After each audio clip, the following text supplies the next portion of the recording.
Le clairon. Et donc, comme je vous le disais, on passe d'une manifestation à une autre, cette fois-ci, celle qui était initiée par Florian Philippot, vous savez, président fondateur des Patriotes, pour réclamer la paix en réaction à l'escalade belliciste qui a été amorcée par le président Emmanuel Macron depuis sa prise de parole mercredi dernier. On vous a passé un extrait. Je vous laisse d'abord quelques images de cette manifestation des Patriotes dans les rues de Paris. Macron démission. Macron démission. Macron démission. Macron démission. Voilà, beaucoup de monde, hein, vous l'avez vu, malgré le silence des médias nationaux. On va y revenir aussi à ça. Alors, pour parler de cette manifestation, mais surtout du fond, c'est-à-dire l'actualité géopolitique brûlante de ces dernières heures, la candidature annulée de Călin Georgescu en Roumanie, je suis évidemment très heureuse de recevoir Florian Philippot. Bonjour Florian Philippot. Bonjour, merci de me recevoir. Merci à vous d'être avec nous ce matin. Je rappelle donc président et fondateur des Patriotes. Alors d'abord, revenons sur le monde qu'il y avait à cette manifestation et peut-être sur les nombreuses manifestations que vous organisez régulièrement. Encore une fois, là, c'était un vrai succès de manifestation, mais peu commenté finalement dans les médias mainstream. Dans les médias français, pas du tout, mais sans qu'on soit extrêmement surpris parce qu'ils nous font le coup à chaque fois, alors qu'ils sont évidemment informés, hein, pour ceux qui... Parfois, les gens me demandent, mais bien sûr, on envoie toujours des communiqués de presse, on informe toutes les rédactions nationales. Par contre, on avait beaucoup de médias étrangers, énormément de médias indépendants, et on a vu et on voit des vidéos qui font le tour du monde, alors qu'ils sont souvent d'ailleurs sous-titrés. Il y a de l'anglais, il y a de tout, dans toutes les langues, et ça fait des millions et des millions de vues sur tous les réseaux sociaux. Donc, c'est assez fascinant de voir que nos médias, nos grands médias français, enfin de moins en moins grands, heureusement d'ailleurs, sont capables d'aller couvrir une manif de 12 personnes à l'autre bout du monde quand ça va dans le sens de leur idéologie, mais sont incapables d'aller au bas de leur fenêtre, de leur immeuble, pour voir des milliers de Français qui se battent pour la paix et pour la France libre. C'est toujours fascinant, c'est inquiétant sur notre démocratie, mais on n'est pas surpris. Et heureusement, je vais vous dire qu'il y a les médias indépendants et qu'il y a les réseaux sociaux. Oui. Alors, d'abord, est-ce que vous avez une estimation quand même du nombre de personnes qu'il y avait ce week-end ? Alors, c'est extrêmement difficile à dire, mais il y a une forte hausse de la mobilisation. Ça, tout le monde l'a constaté. On s'y attendait parce qu'on avait vu l'allocution délirante d'Emmanuel Macron et la montée des tensions, parce que c'était pas du tout notre première manifestation pour la paix. On en fait depuis 2022, en fait, depuis cette affaire ukrainienne. Mais c'est vrai que là, on a vu une nette montée de la mobilisation. Il y avait des milliers de Français, je ne sais pas combien exactement, je pense qu'il y en aura encore beaucoup plus la prochaine fois. On a vu un rajeunissement, mais ça, c'est ce qu'on constate depuis plusieurs mois.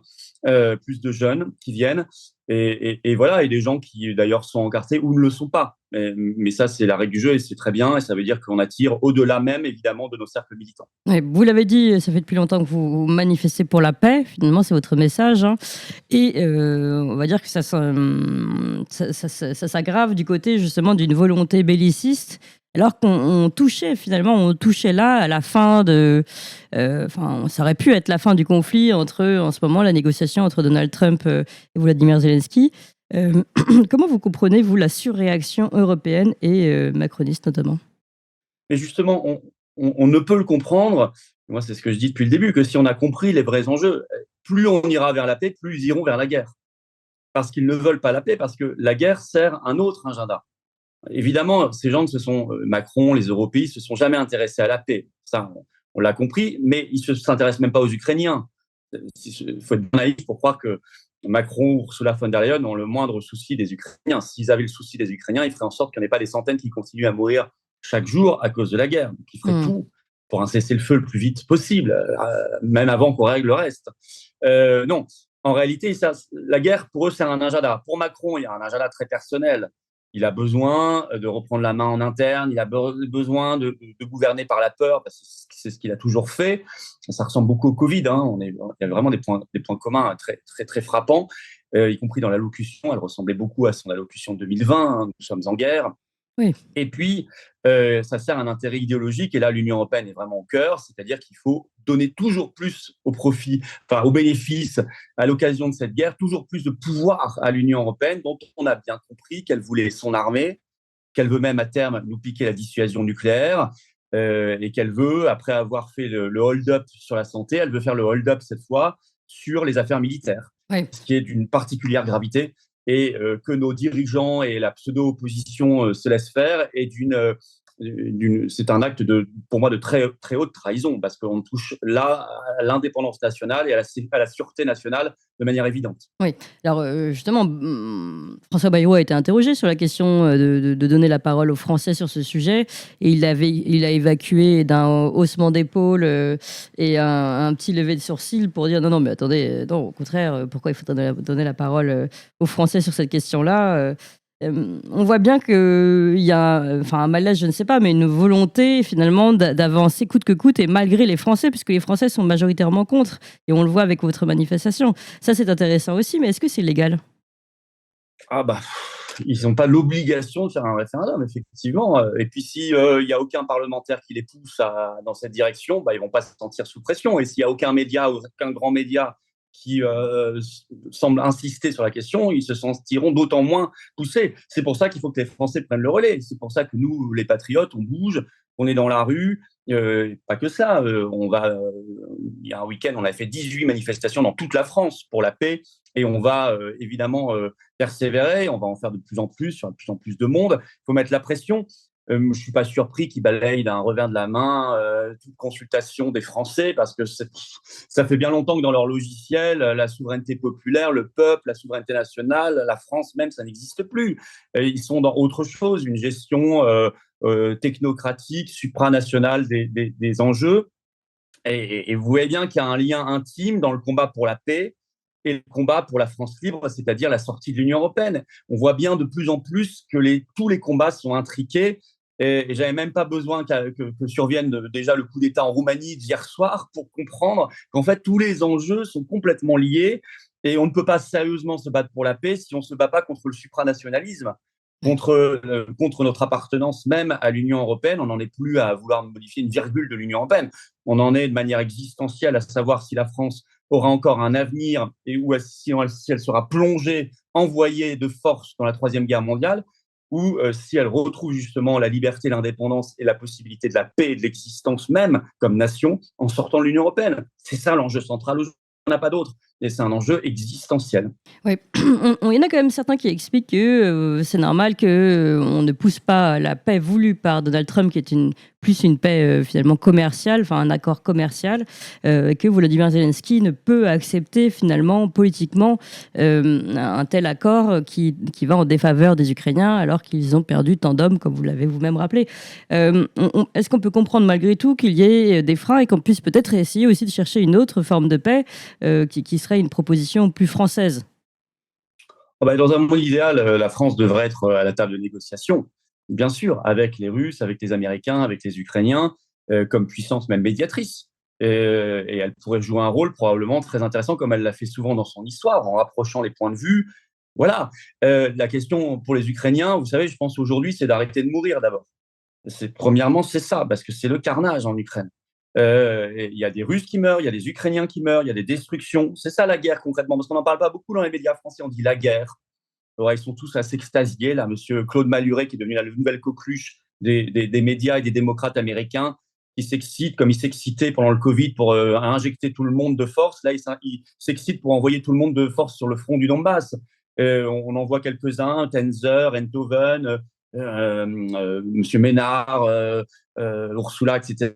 Je veux dire, il faut comprendre ce que c'est concrètement la guerre. Donc, je pense que la première des choses pour les Ukrainiens, c'est d'arrêter le massacre. Après, on négocie et on essaie de rapprocher les points de vue et d'aller dans un sens plus favorable aux intérêts. Moi, je comprends qu'une nation défende son intérêt national, évidemment, mais on ne peut pas d'abord en discuter si on ne se met pas autour d'une table en ayant cessé le feu et en discutant sérieusement. Et j'aimerais effectivement que la France soit à la table des négociations, qu'elle fasse le pont entre ce monde des BRICS, ce monde anglo-américain, qu'elle ait sa propre voix indépendante. Mais vous comprenez bien que pour avoir ce rôle-là, ça n'est pas compatible avec notre appartenance à l'Union européenne, qui nous pousse aujourd'hui à être un petit cabot aboyant des plus faucons qui ont été chassés de Washington et qui ont trouvé refuge à Bruxelles. Ouais, d'accord. Alors, bon, vous avez évoqué la Roumanie, parlons-en rapidement, même si c'est un sujet très important et on y reviendra plus longuement demain. Je rappelle les dernières nouvelles. Calin Georgescu, je rappelle, qui avait été sorti grand gagnant du premier tour des élections présidentielles roumaines, a vu sa candidature annulée par la Cour suprême roumaine, ce qui a provoqué évidemment des manifestations violentes à Bucarest ce week-end. Et je vous donne la réaction de Calin Georgescu, qui a dit: c'est un coup direct porté au cœur de la démocratie dans le monde entier. J'ai un message à transmettre. Si la démocratie en Roumanie tombe, c'est le monde démocratique tout entier qui tombera. Ce n'est que le début, c'est aussi simple que ça. Comment vous réagissez à cela, Florian Philippot? Oui. Et il ajoute juste derrière, l'Europe est maintenant une dictature. Et la Roumanie est sous tyrannie. Il a pointé exactement ce qu'il fallait dire, c'est-à-dire que c'était très prévisible, malheureusement. C'est un candidat qui veut que son pays quitte l'Union européenne, l'OMS et l'OTAN. Alors vous comprenez bien que ça n'est pas du goût de la nomenclature eurocratique et qui fait tout pour, parce que c'est elle derrière, c'est Bruxelles, la Cour suprême roumaine, tout ça, c'est le décorum. C'est derrière, c'est Bruxelles qui fait pression d'abord pour annuler le 6 décembre dernier le second tour de la présidentielle 2 jours avant le scrutin, sur un truc complètement accessoire, dérisoire, l'histoire de TikTok qui aurait été influencé par les Russes sans preuve. Et même si c'était vrai, comme l'a dit Vance, même si c'était vrai, ça ne justifie pas une annulation d'élection. On ne fait pas une élection sur 5 vidéos sur TikTok. Et deuxièmement, là, on annule carrément, on interdit sa candidature alors qu'il est à entre 45 et 50% des voix dans les intentions de vote au premier tour. Il a 3 fois plus de voix que le second, donc il est sûr de gagner. Ouais. Donc, voilà, ils font tout pour empêcher un véritable changement, ce qui prouve que l'Union européenne est officiellement une dictature qui empêche toute remise en cause. Elle emploie la force, puisque hier, la police politique roumaine, on avait l'impression du retour de la Securitate de Ceausescu, a été d'une violence inouïe contre les partisans de Georgescu et les Roumains choqués. Moi, je suis en solidarité pleine et totale avec les Roumains, ils le savent. Nous sommes le seul mouvement politique à avoir fait tout début janvier une manif sous les fenêtres de l'ambassade de Roumanie en France, en solidarité et en disant attention, c'est notre avenir à tous. Oui. Parce qu'ils ont des outils maintenant. Le règlement DSA de censure des réseaux sociaux par l'Union européenne, le bouclier démocratique européen, qui est un truc de l'Union européenne qui permet, sous couvert de pseudo-ingérence, c'est soit Musk, soit les Russes, d'annuler des élections. Et donc, c'est notre avenir à tous si nous restons dans l'Union européenne. Si nous sortons, et j'espère que les Roumains seront le peuple qui fera sa première révolution anti-Union européenne, c'est peut-être le pays où se produira la première révolution anti-Union européenne de l'histoire, alors je leur souhaite de sortir, je leur souhaite d'être libres, je leur souhaite d'être un peuple heureux, et nous aussi de faire la même chose.